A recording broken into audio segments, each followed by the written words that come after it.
Well, there we go. Got the right intro the second time.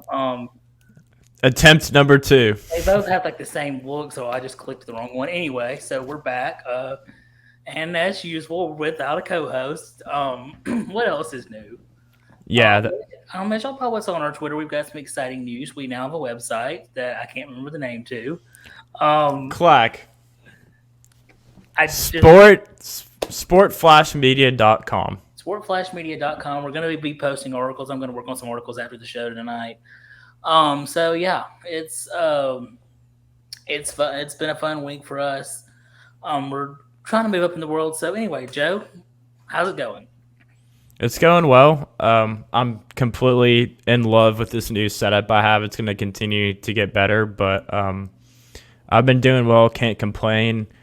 Like you said, we created a website, so now we can take our creative think pieces and put them on there. I told Clark before the show started that I have a mock draft that I'm working on, and so I should have that up within the next week or so. I'll have that ready to go before draft day and before we do our draft show, so I'm super excited about that. That's something that I do every year, and I usually put a lot of time into it, so I'm excited for the viewers to get a chance to see that. And then I know that you're going to be cranking out some gamer pieces for baseball and softball and whatever you can get your hands on. And Tyler is pretty swamped right now with work, but he's going to be involved as well. So we just have a lot of stuff going on, but some exciting things. And knock on wood, none of it's bad. It's all good, positive things. Just we're trying to get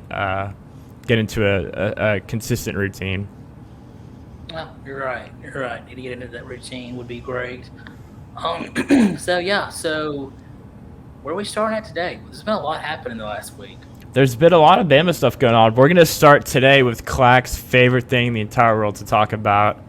We're going to talk about... Actually, no. Before we talk about A-Day, there was some breaking news today for Bama Hoops. Not specifically for our team, but we had a lot of players enter the transfer portal this offseason, which, it's pretty routine. There's always some turnover. People think the grass is greener on the other side.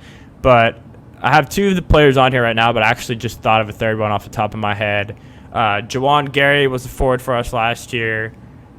Honestly, one of my favorite players. Has officially committed to play at Nebraska. So best of luck to him. Not really sure.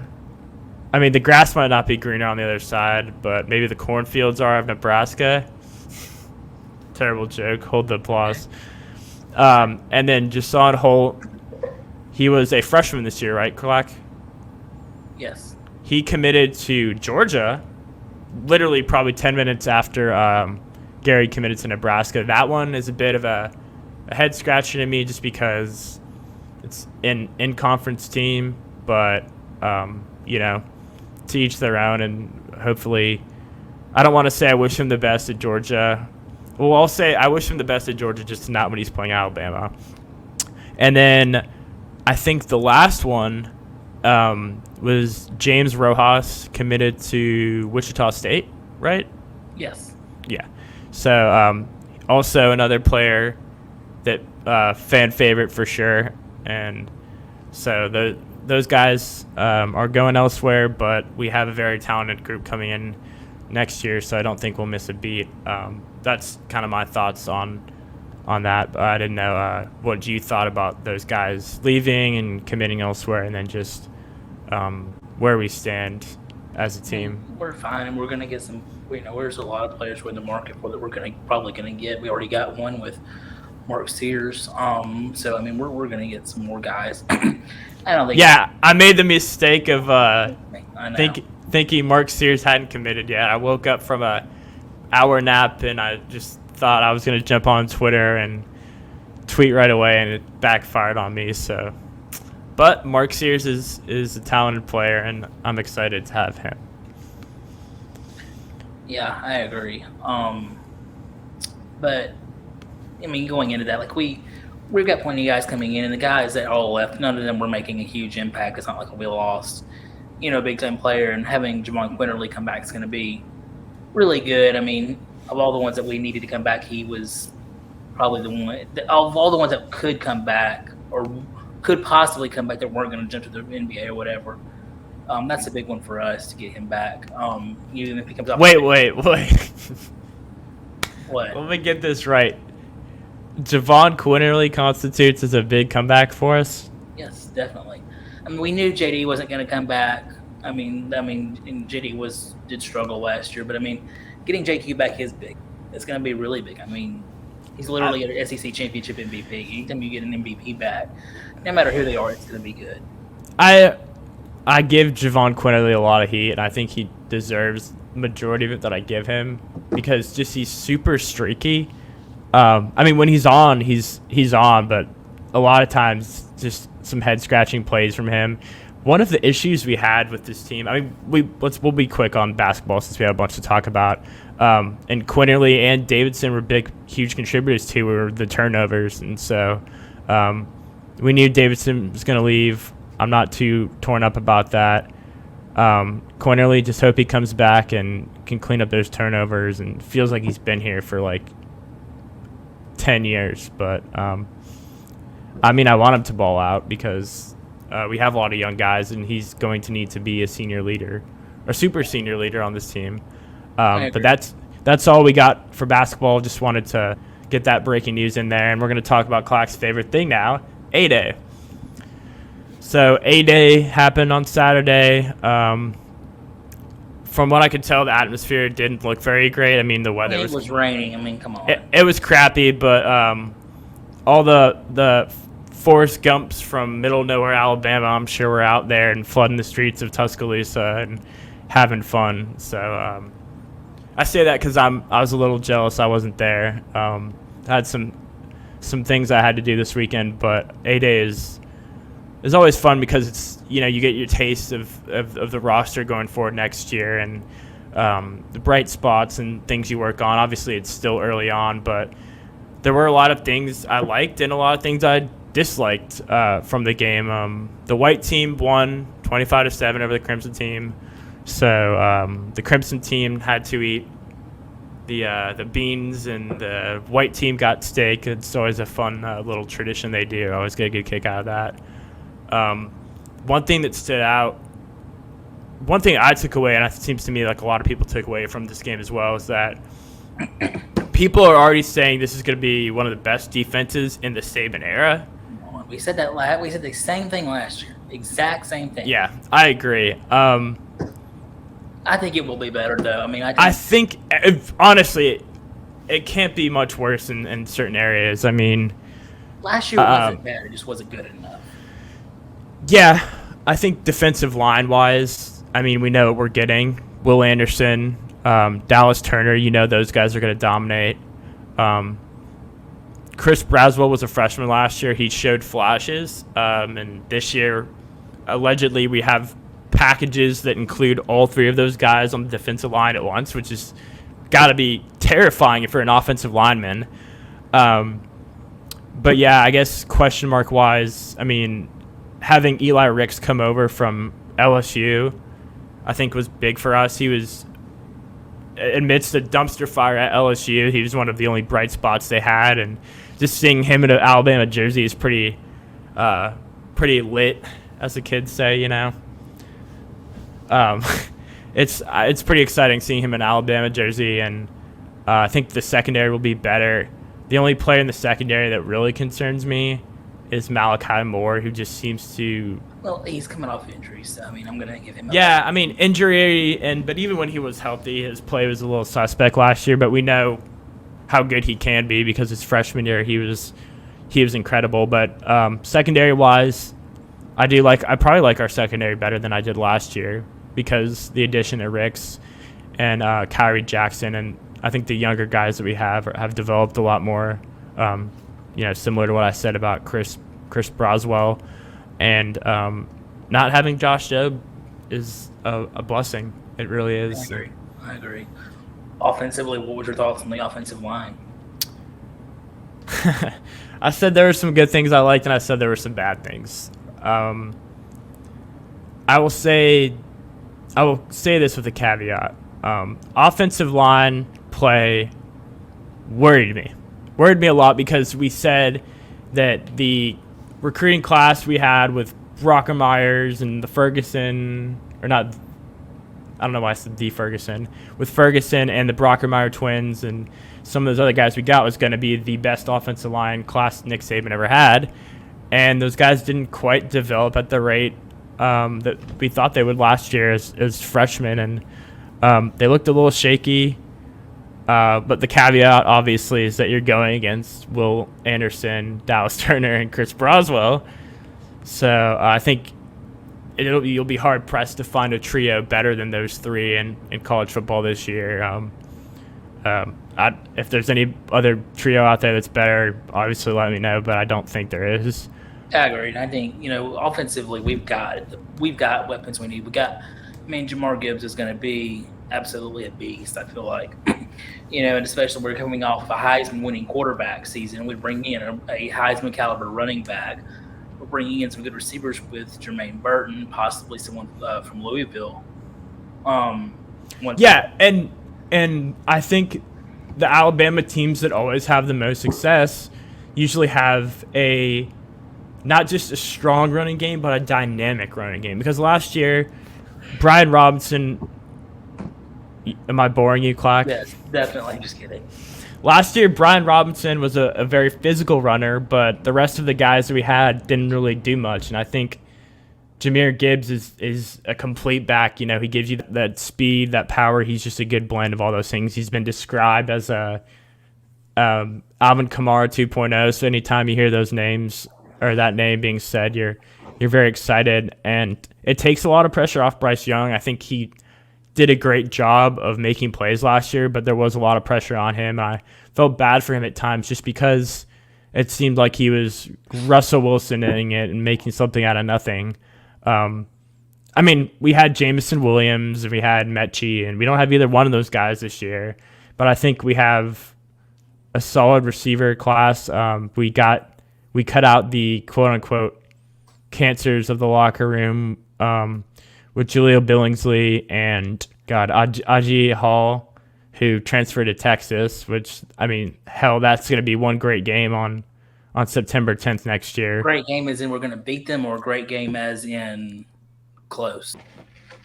We'll beat them pretty handily. It might be close for a little bit, but that game with those two guys and Kyle Flood, Jeff Banks, and his monkey, Steve Sarkisian, it's going to be a battle of just former Alabama players and coaches versus, obviously the current ones we have. But yeah, Gibbs, I'm very excited about Gibbs. I think he could be a Heisman dark horse guy this year.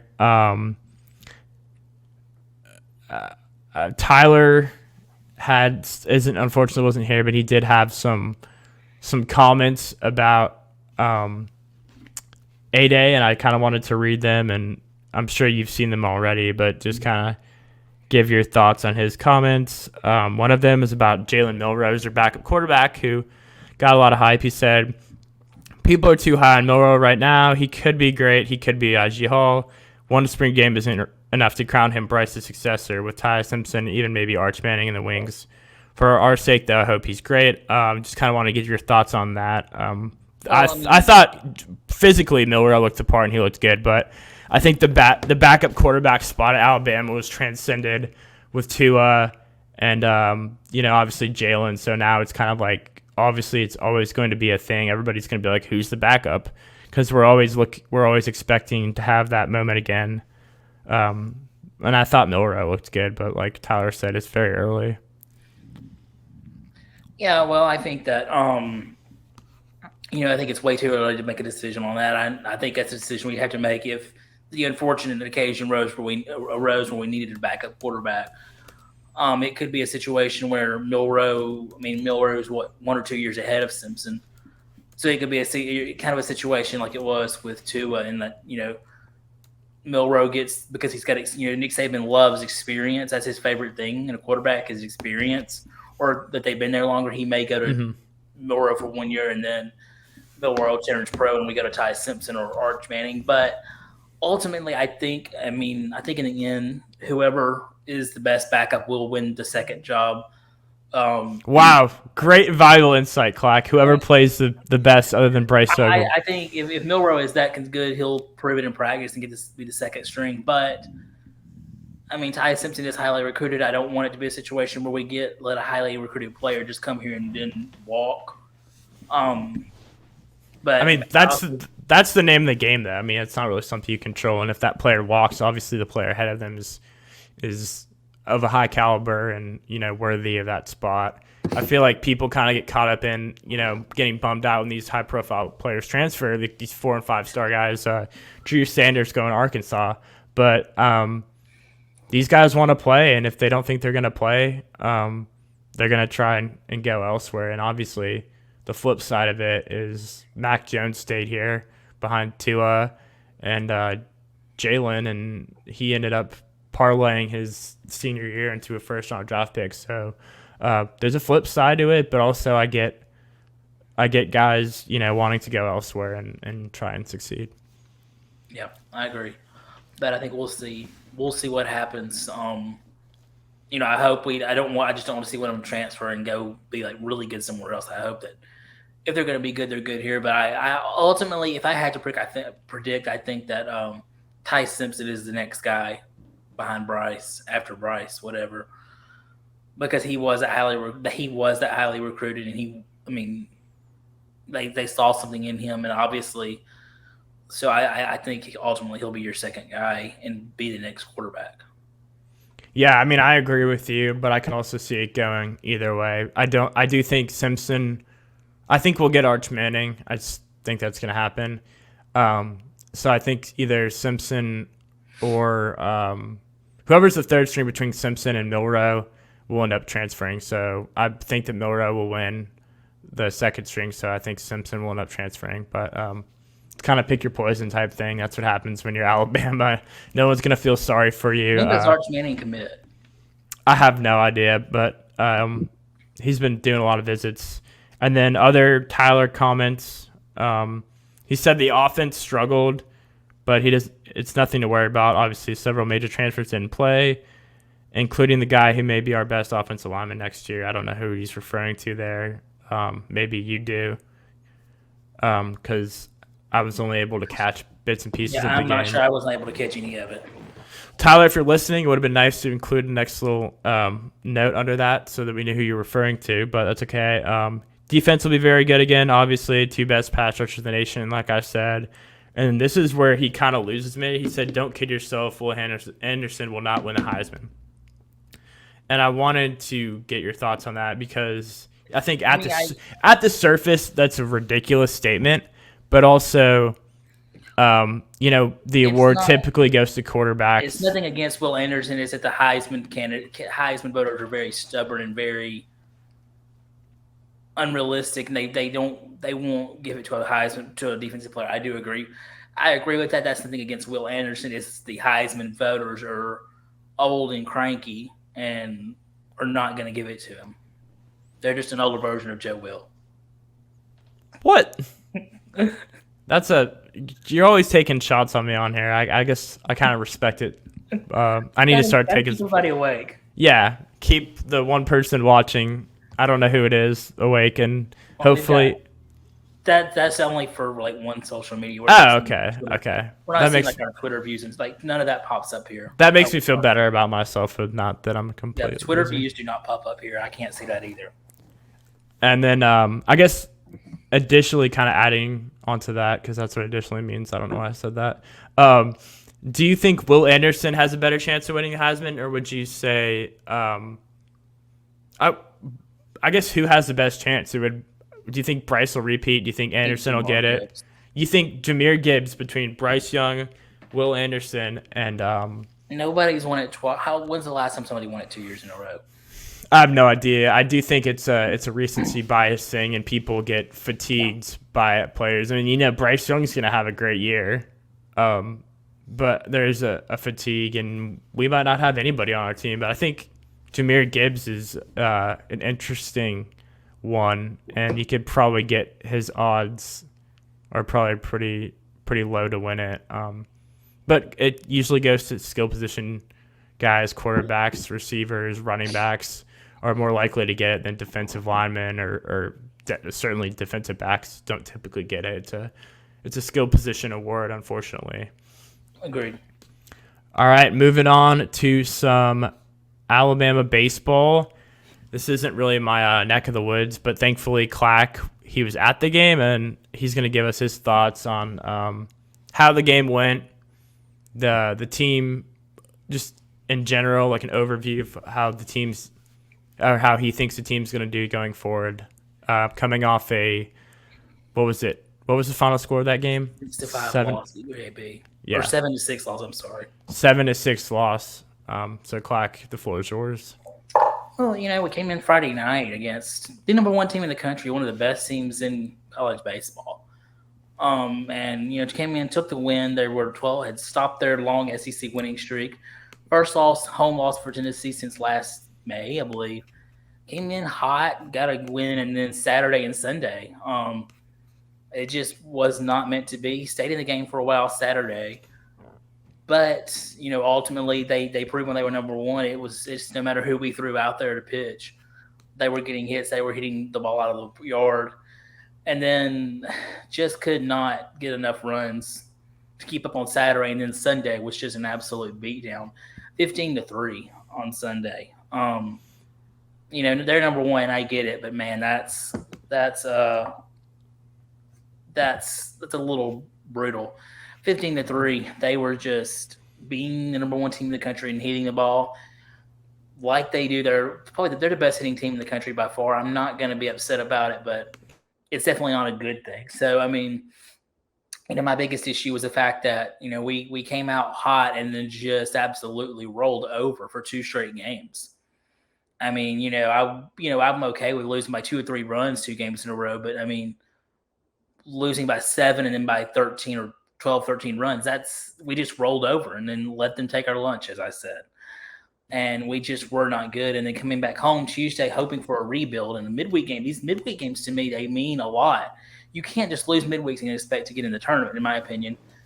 Just could not keep up with UAB. Went up early, 3-0, and then a grand slam by UAB, and we just couldn't keep up with them. And it was back and forth, and they ended up getting the lead, getting the win. And that's our 5th midweek loss of the year to a below 200 RPI team. That's brutal. So, got to fix that.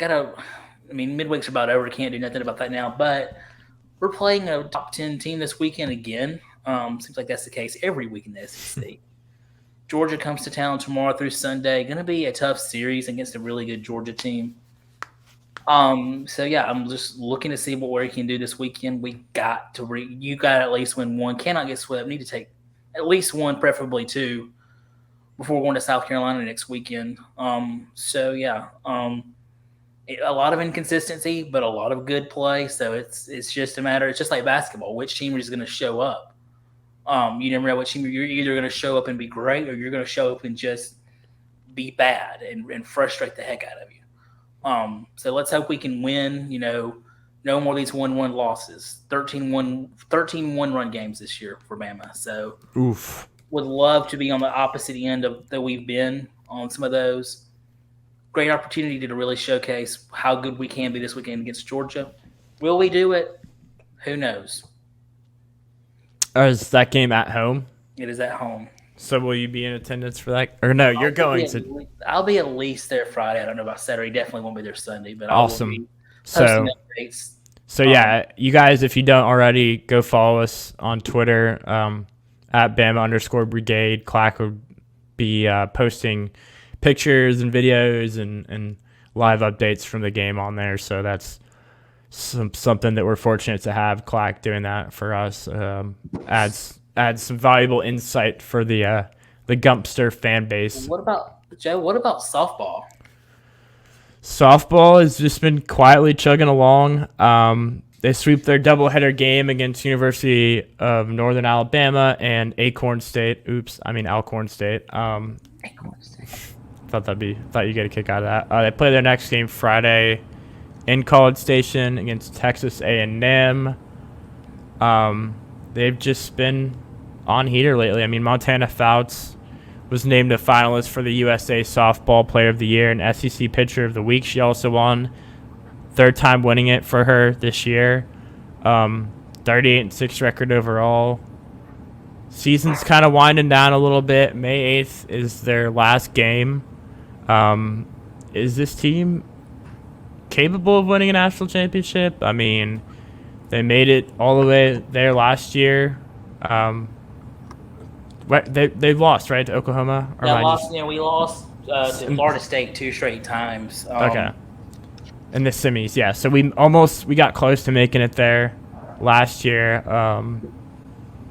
What worries you? What makes you feel confident about this team? Obviously, like, Montana Fouts is Montana Fouts. You know what you're going to get from her. But she struggled this year. If we're being honest, she's not had the year she's had in the years past. I mean, her freshman year was her best year, but I mean, that's like nitpicking. No, it's really not, though. I mean, she has really struggled this year.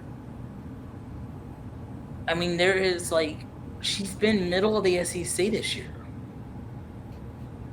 Because it's just, I think a lot of teams are kind of getting used to what they saw that freshman and sophomore year and are really able to square up and get hits. I mean, it's not that she's been bad, but Lexi Kilfoyle has far been our best pitcher. If Lexi Kilfoyle is balling out and is our quote-unquote best pitcher, then, I'm fine with that. I mean, you're saying she hasn't been as dominant, but like I said, she's still up for finalists of the year for USA Softball Player of the Year, and she's won SEC Pitcher of the Week 3 times. So clearly she's doing something right. I don't know. Maybe it's just games that you've watched.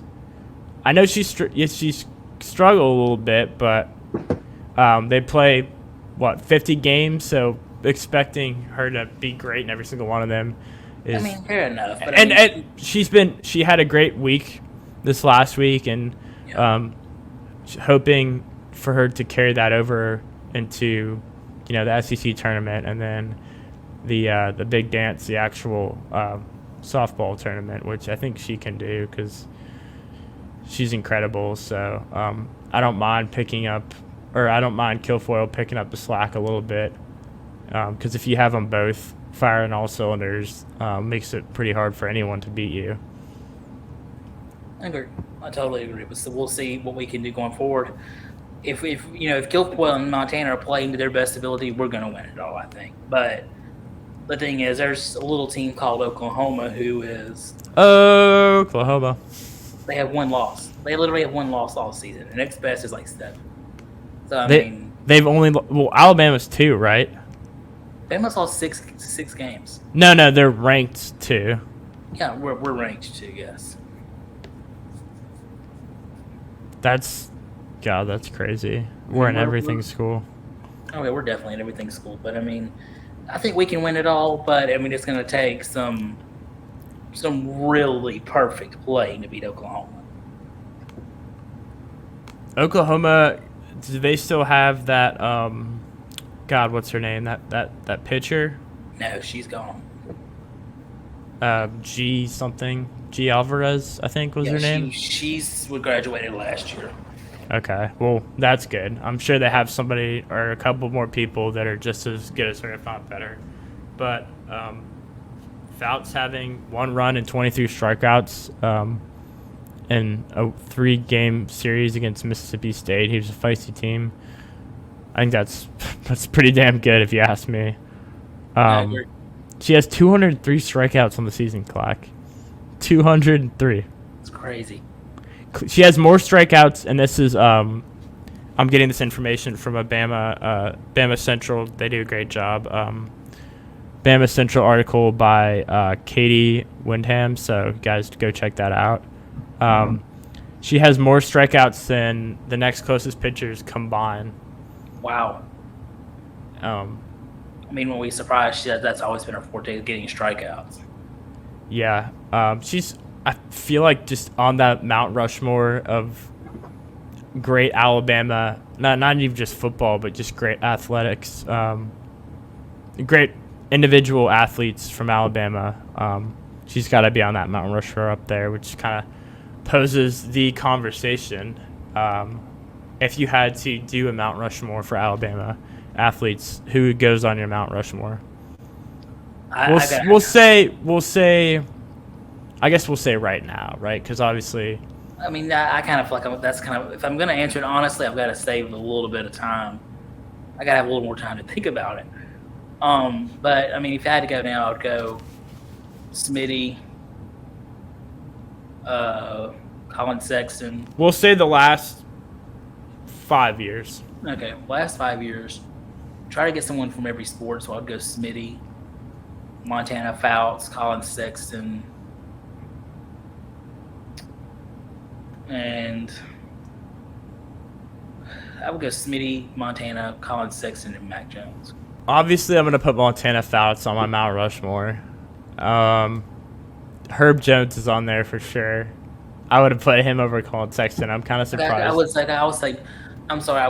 lost track of what I had. I'll go Smitty, Montana. Okay. Smitty, I thought I'd already said Montana. Smitty, Montana. Colin. You're not putting Herb Jones on there? You want Colin? It's kind of torn between Colin and Herb. Since you go Herb, I'm going to go Colin. Okay, and then I guess my fourth one, I don't know. I mean, that's kind of recency bias to say my fourth one's Mac, and that's also what you said, but I don't know. Like, it's just horrible to say, but it's hard to keep up with all Alabama sports. I know for gymnastics, Shaylin Olsen's very good. I have an abundance of talented athletes, so it's hard to pick them, but I feel like both of our lists are very, very solid. What else, Clack? What else do we have? I think that's about it. Yeah, I mean, it's a pretty quick show. We'll have Tyler back on Sunday or on. I don't know when I think we'll actually be back next week for our live draft. Yeah. Show. So just y'all tune in for that. Just quickly throw that on there. A reminder, we're wrapping up here, but next Thursday, April 28th, is the 2022 NFL Draft. We will be live on here.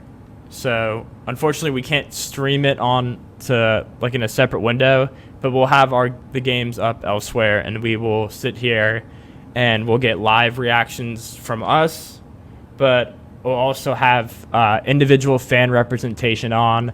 So we'll try and bring, like, say there's a fan of the Steelers we know. We will try and have that person on either before their team picks to get like a favorite of who they want their team to get, or after their team picks, and we'll get their reaction and just an overview of the situation. So that'll be a lot of fun. We're not going to have a show on Monday. Typically, the plan would be that we would do no off season on Mondays and Bama Brigade on Thursdays, but because we have our big draft show next week, we're going to do some extensive planning for that, and we're going to try and crank out a lot more content too. So we won't be on here live again until next Thursday, but the content on sportsflashmedia.com will be getting. I'll have my mock draft on there. Clack will have his games on there. So we'll still be very active for our brand. But all right. Thank you all for listening. And we'll see y'all next week. Yep. See y'all next week.